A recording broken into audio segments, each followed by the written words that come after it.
Hola, muy buenos días compañeros, doctor Almendares, yo soy Roberto Calix y el día de hoy voy a hablar acerca de signos tomográficos de abdomen.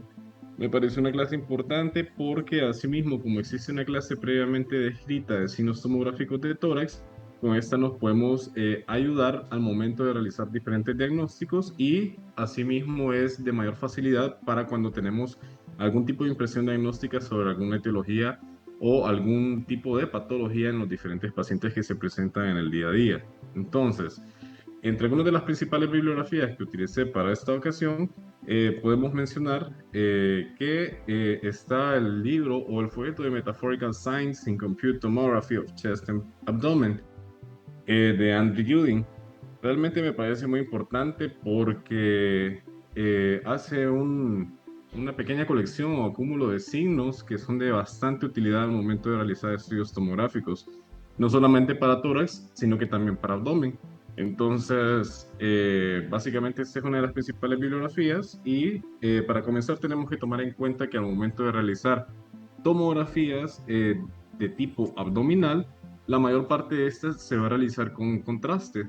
Tenemos, así como una fase simple, tenemos fases contrastadas en donde podemos observar fases arteriales y fases venosas, además de una fase tardía.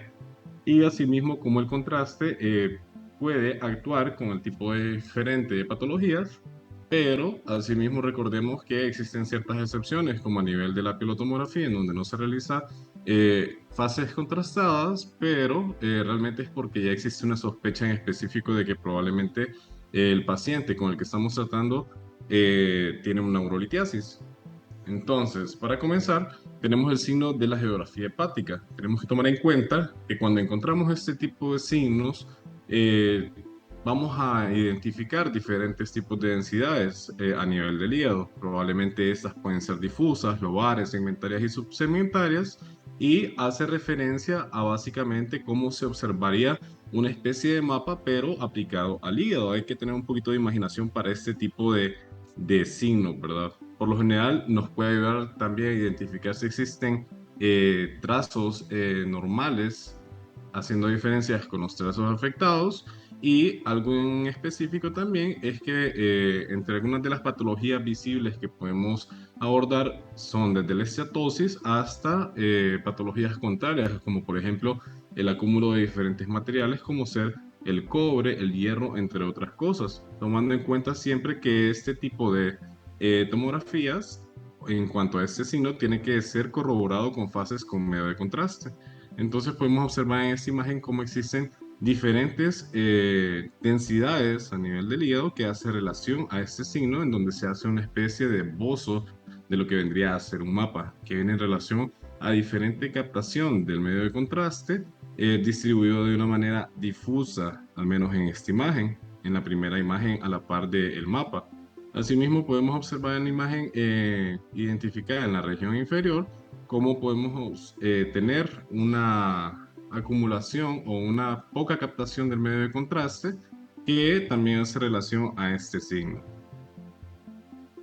También existe el signo del ojo de buey, que por lo general va a ser observado en pacientes que tienen fases avanzadas en cuanto a hepatopatías crónicas, sobre todo estos pacientes que ya caen sobre un diagnóstico de cirrosis hepática. ¿Qué es lo que ocurre? Cuando nosotros observamos este signo, por lo general esperamos que tengamos un paciente con una hepatopatía previamente conocida y lo que vamos a identificar prácticamente son estas estructuras redondeadas que tienen una periferia hiperdensa sobre un centro hipodenso, que hace relación a nódulos redondeados de cirrosis intersticial. Entonces, ¿qué es lo que ocurre?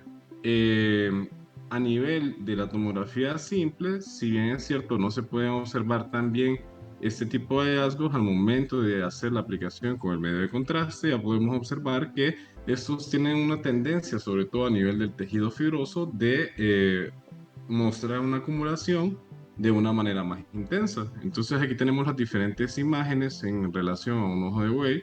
También podemos observar otros tipos de diagnósticos diferenciales, pero este es uno de los principales, en donde tenemos este tipo de imágenes redondeadas con una periferia hiperdensa en relación a un centro hipodenso que hace relación a este tipo de nódulos. Asimismo, podemos observar en la imagen inferior de la derecha que uno de estos nódulos está principalmente señalizado por esta cabeza de flecha. También podemos observar el signo del hígado blanco, donde podemos tener diferencias o contrapartes a lo que vendría a ser la acumulación de tejido grasoso o de tejido adiposo.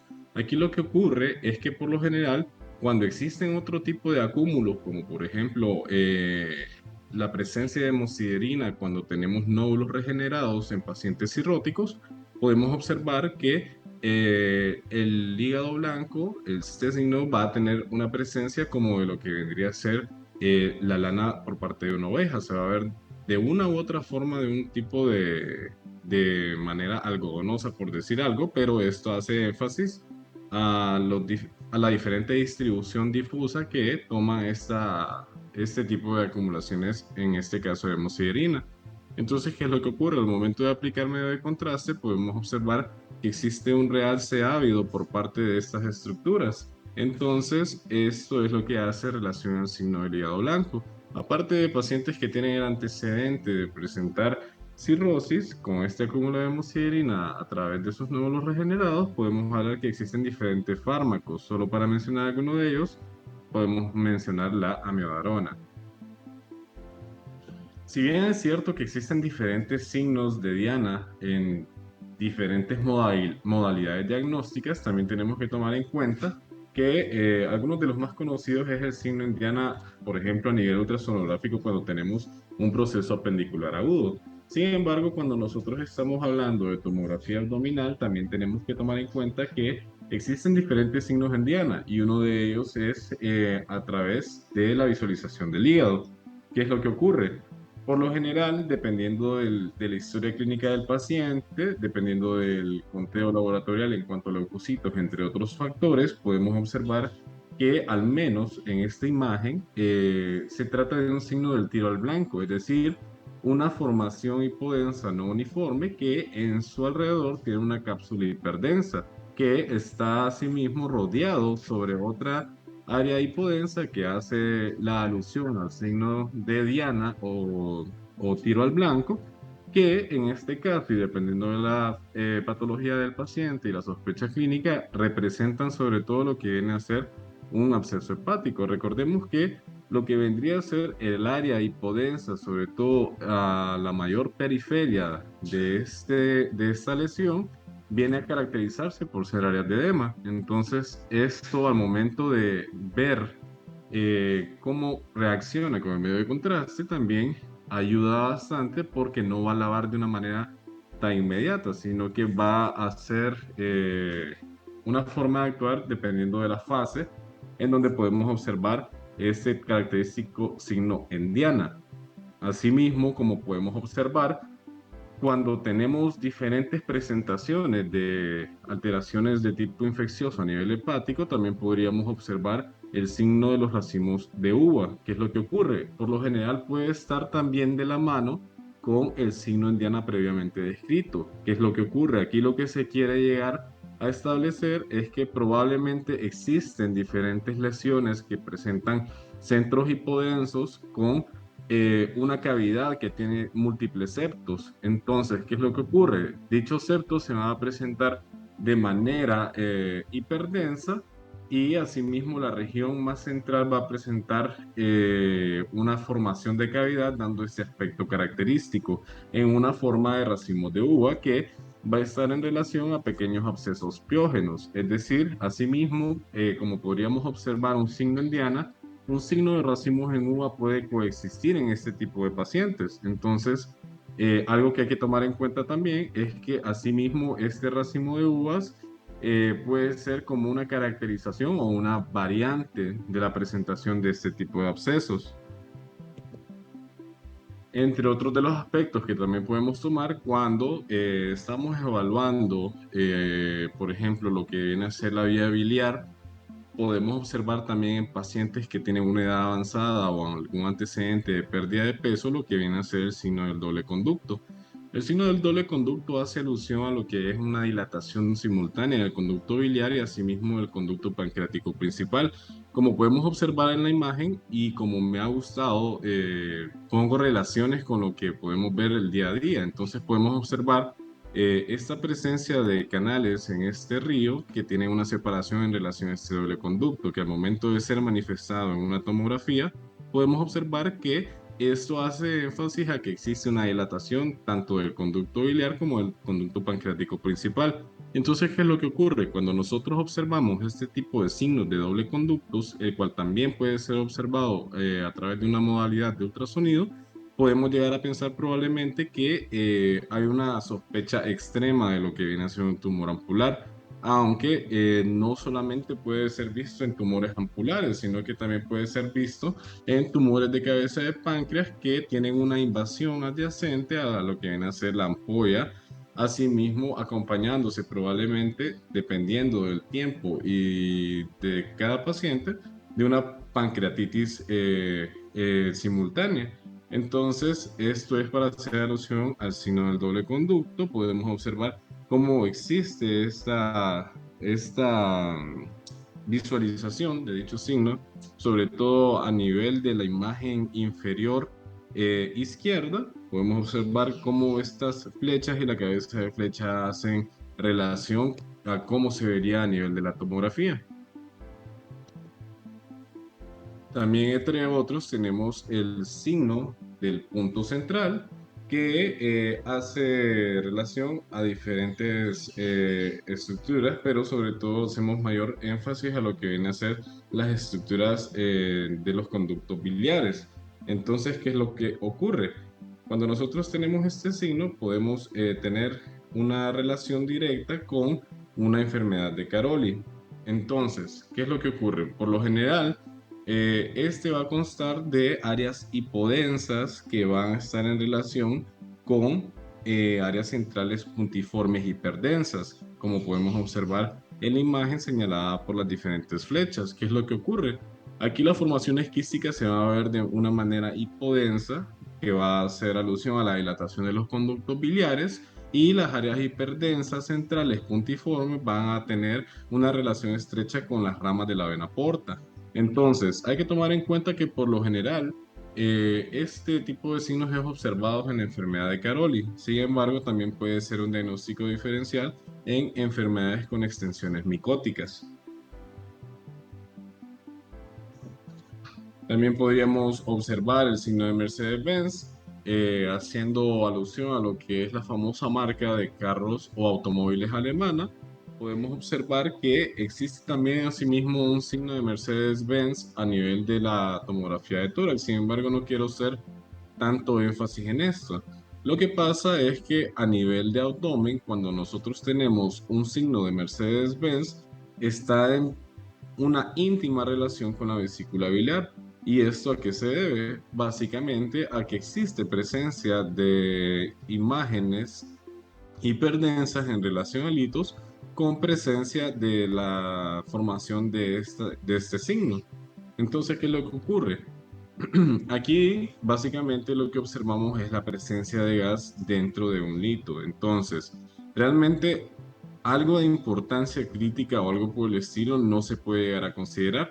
Sin embargo, al momento de observar este tipo de signos podemos llegar a dilucidar que existe la presencia de gas a nivel de litos al momento de presentar una litiasis vesicular, ya sea que esté correspondiendo a una colecistitis aguda o no. Como mencionaba anteriormente, este signo no indica que nos encontremos ante una emergencia. Sin embargo, al momento de observar este puede ser caracterizado como un signo de Mercedes-Benz.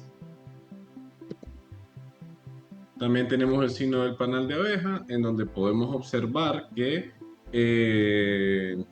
si bien recordamos, existe un patrón de panalización a nivel de la tomografía de tórax. Sin embargo, aquí no tiene que ver absolutamente nada con estos hallazgos, sino que realmente aquí consiste en la presencia de pequeños quistes que por lo general pueden llegar a considerarse que oscilan entre más de 6 en un diámetro de aproximadamente 2 o menos centímetros que van a encontrarse a nivel del páncreas. Entonces, ¿qué es lo que ocurre? Por lo general, este signo es característico de encontrarse a nivel de la cabeza del páncreas y va a consistir en cistoadenomas serosos de este.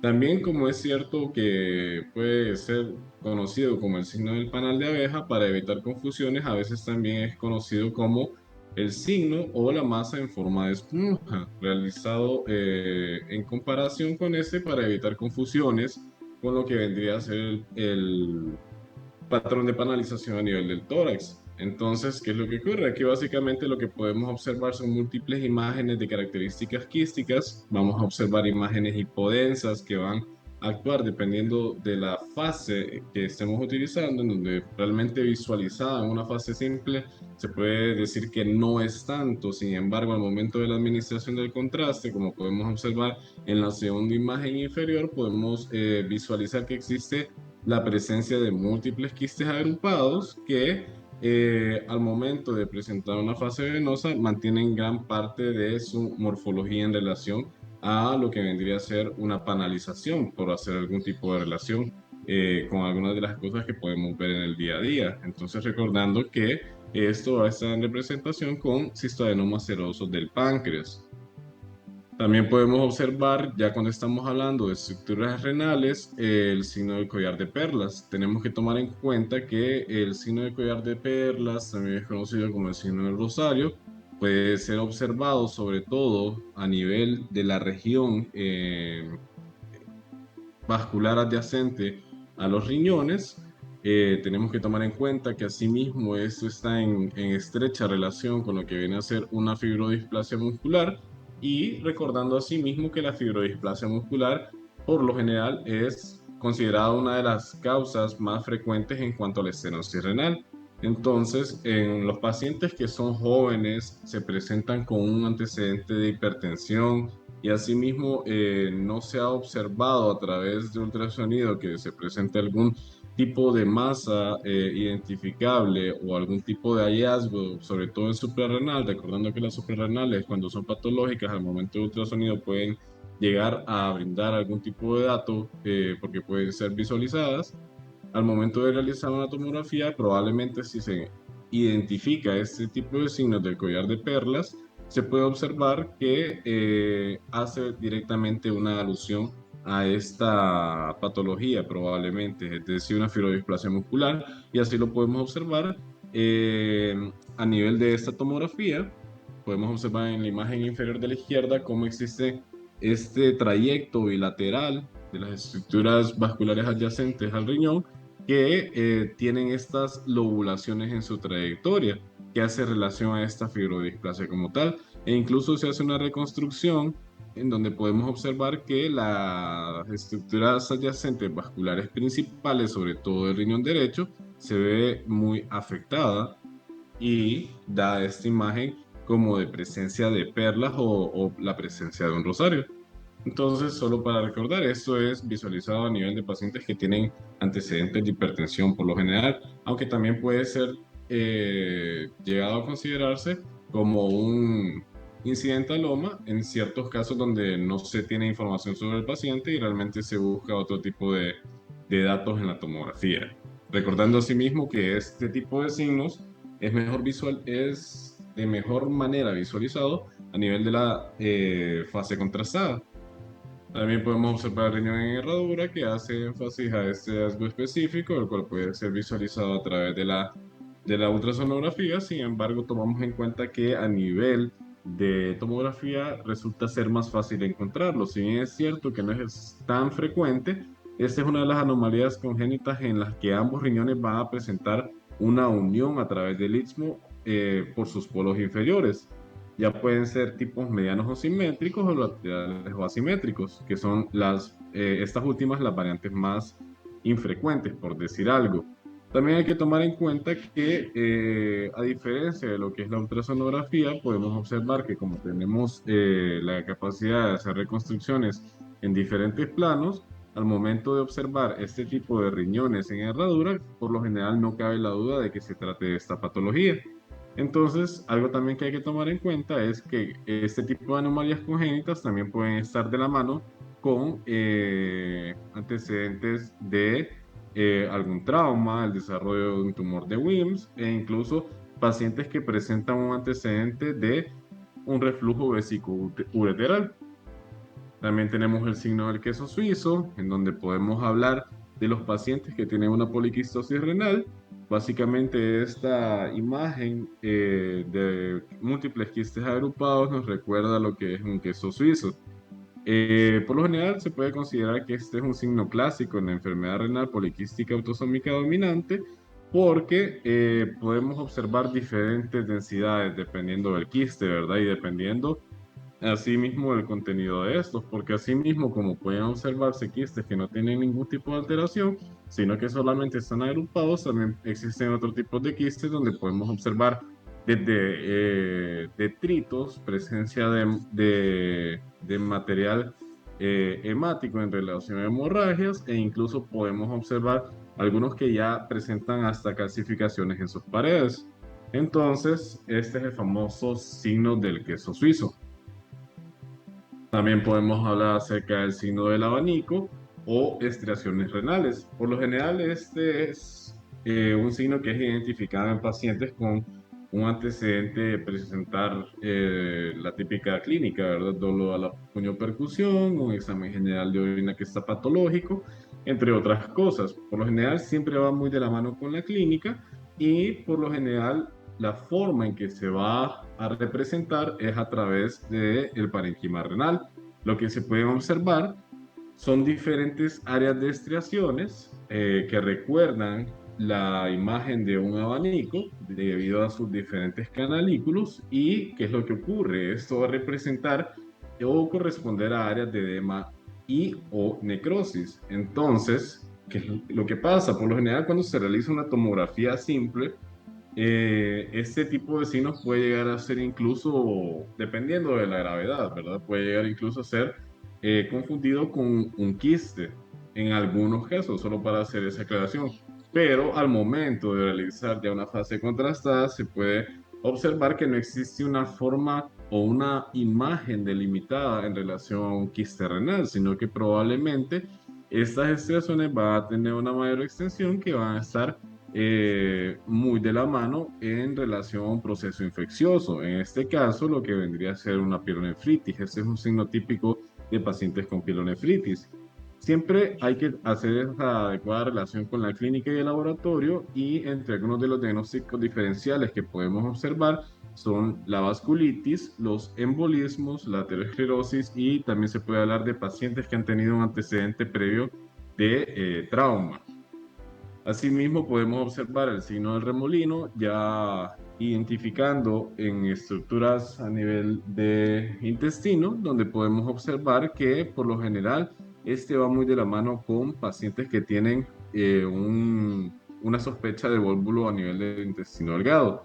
¿Qué es lo que ocurre? Por lo general va a estar muy caracterizado por estar de manera frecuente en malrotaciones intestinales y aquí se puede ver en las diferentes imágenes que incluso, así como puede ser caracterizado como un signo del remolino, en algunas otras bibliografías se puede incluso hablar de un signo del trompo por el diseño de estos. Entonces, ¿qué es lo que ocurre? Por lo general aquí lo que podemos observar es una malrotación en relación a un vólvulo del intestino delgado que se caracteriza de esta forma. Vamos a observar cómo hay una interposición de las asas de intestino que hacen esta forma de remolino, en donde podemos observar las diferentes capas a nivel del intestino que hacen relación a este signo del remolino.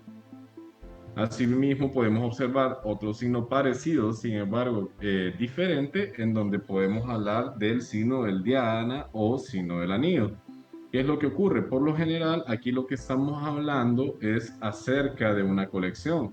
Por lo general, aquí estamos tratando a un paciente a quien se le realiza una tomografía y observamos que realmente lo que encontramos es un absceso abdominal.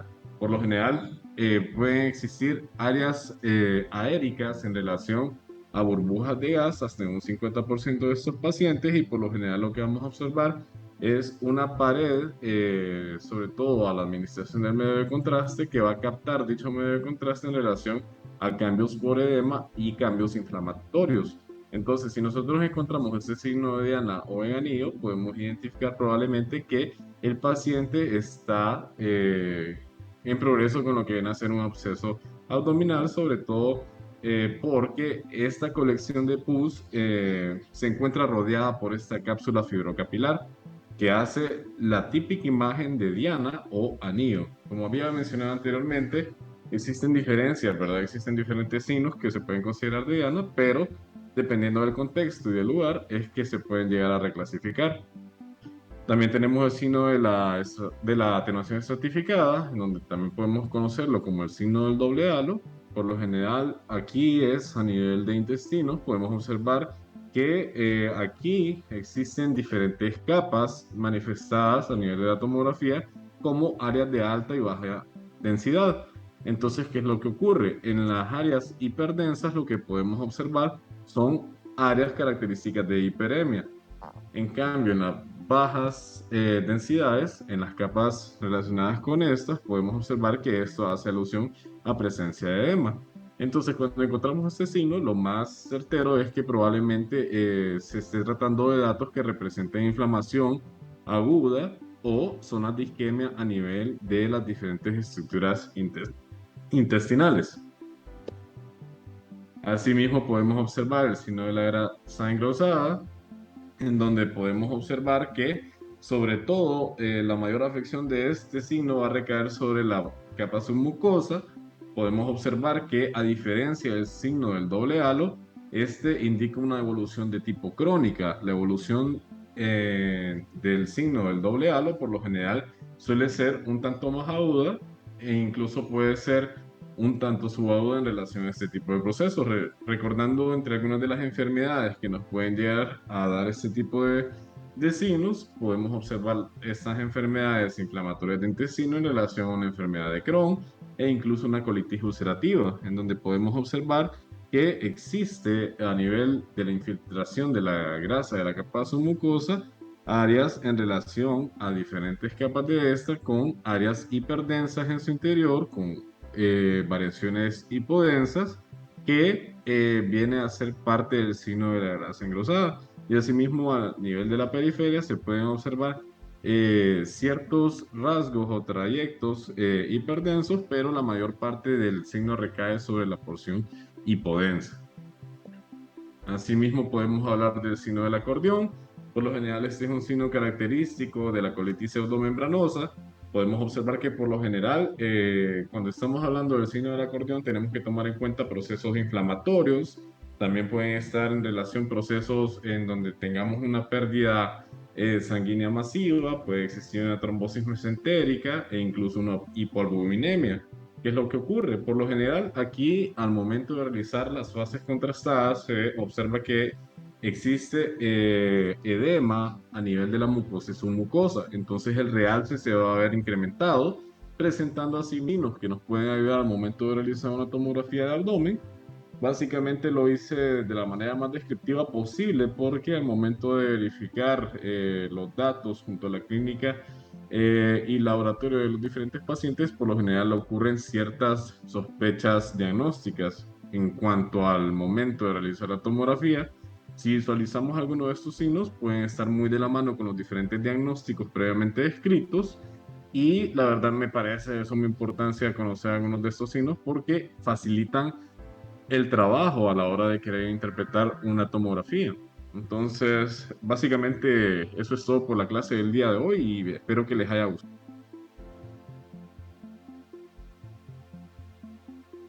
¿Hay alguna aportación de los demás residentes? Solamente felicitar a Calix, ¿verdad? Estuvo muy bonita la clase eh, y lo explicó bastante bien y las imágenes fueron bastante representativas de los signos, entonces nada más eso, muy bonito.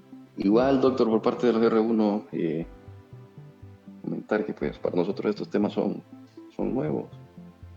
Y pues sí, era necesario este tipo de clases que nos orientan un poco con los signos, ya que no hemos visto mucho de tomografía. Felicitar al doctor por su clase, muy, muy explicativa, muy bonita. Roberto, muy bonita su clase. En realidad hay tantos signos de estos, muchas veces se nos olvidan o no los utilizamos tanto, pero sí es importante conocerlos porque nos ayudan a diferenciar entre las múltiples patologías abdominales, entre infecciosas, tumorales, isquémicas, traumáticas, etc. Y muchos de estos signos son más representativos de un tipo de patología que de otra. Entonces es importante conocerlos y recordarlos, ¿verdad? Para ayudarnos mucho en el diagnóstico. Por lo demás, lo felicito. Y si no hay más dudas o comentarios, concluimos con la clase del día de hoy. Ok, muchas gracias, doctor. Gracias, doctor. Feliz día.